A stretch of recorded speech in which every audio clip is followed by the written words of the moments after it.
I'm Alice Toop. I'm an Associate Solicitor in the Dispute Resolution team at Still Raymond, specialising in construction disputes. This series is all about adjudication and how that process may benefit your business in resolving any construction disputes.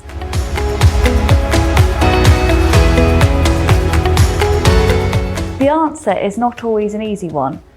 The Construction Act introduced statutory implied terms regarding payment and adjudication into construction contracts being defined under the Act.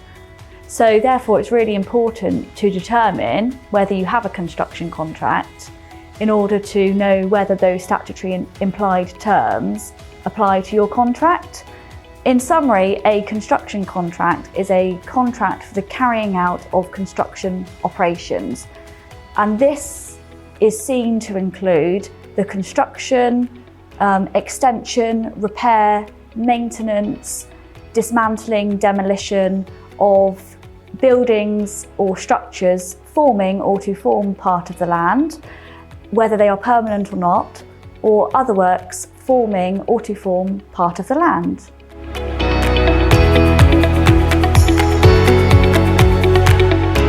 Yes, in practice there can be many different types of construction contracts. So you may actually, in some large and complex projects, end up with a sort of hybrid contract, whereby some of the works in that project fall within the definition of a construction contract and other works do not. So when you have a large or complex project, it's always important to sort of look at each basis of that to see whether the whole contract falls within the definition of a construction contract or not.